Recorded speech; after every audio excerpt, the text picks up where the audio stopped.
Where are we gonna go to school now? I'm gonna find you somewhere real nice to go. The council will vote to either adopt or reject school integration. Folks in this town like things the way they are. We gonna beat school segregation once and for all. The Best of Enemies tells the story of bitter rivals Ann Atwater, a civil rights activist, and KKK leader C.P. Ellis. A crisis forces them to start talking. Straight up, Ellis. He acted like he was the meanest man in the world, and I wanted to cut his head off. She can upset the world with her mouth if she wants to. Director Robin Bizzle's desire to bring this true story to the big screen began more than a decade ago. Time magazine, 2005, there was a little blurb in the milestones page that said C.P. Ellis had died and he was a Klan leader who became a union activist. And I wanted to know how that happened, because Klan leaders don't just change.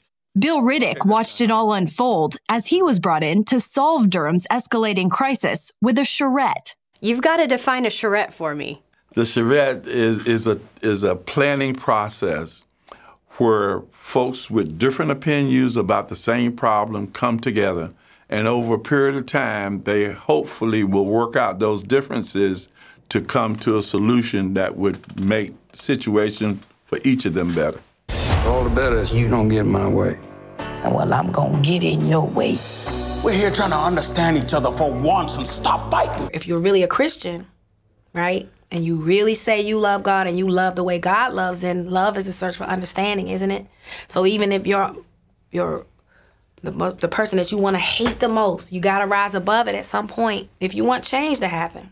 So you had a challenge in this film, many I'm sure, but you had to make a Klan member likable. How do you do that? You know, for me, it was all about CP and finding out kind of where hatred came from, where his hatred came from, right? So I wanted to know that. So I had to focus somewhat on him and his life to find that out. And in talking to Ann over the years about CP, she had great insight for me on how she was able to navigate into CP's heart and change it. That gun don't belong here. I like to have it close in case I need to do my talking for me. This here does the talking for me. I have a Bible. Oh, you do? Have you read it? Of course I read it. And we go to church on Sundays. Well, then you ought to know, CP. Know what? Same God made you, made me. He didn't belong in that group. He did not. He did not. He didn't belong in that group. He just didn't know it.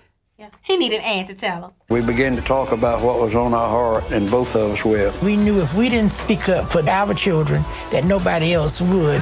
I'm supposed to hate black folks. Now, if I don't believe that, then I got a problem. The friendship between Ann and CP brought healing to a divided community, a timely message even still. With the increase of rhetoric, hateful rhetoric, white supremacist rhetoric, violence, you know, I turn to a story like this and maybe it gives me some hope for the future. Caitlin Burke, CBN News, New York. Rated PG-13.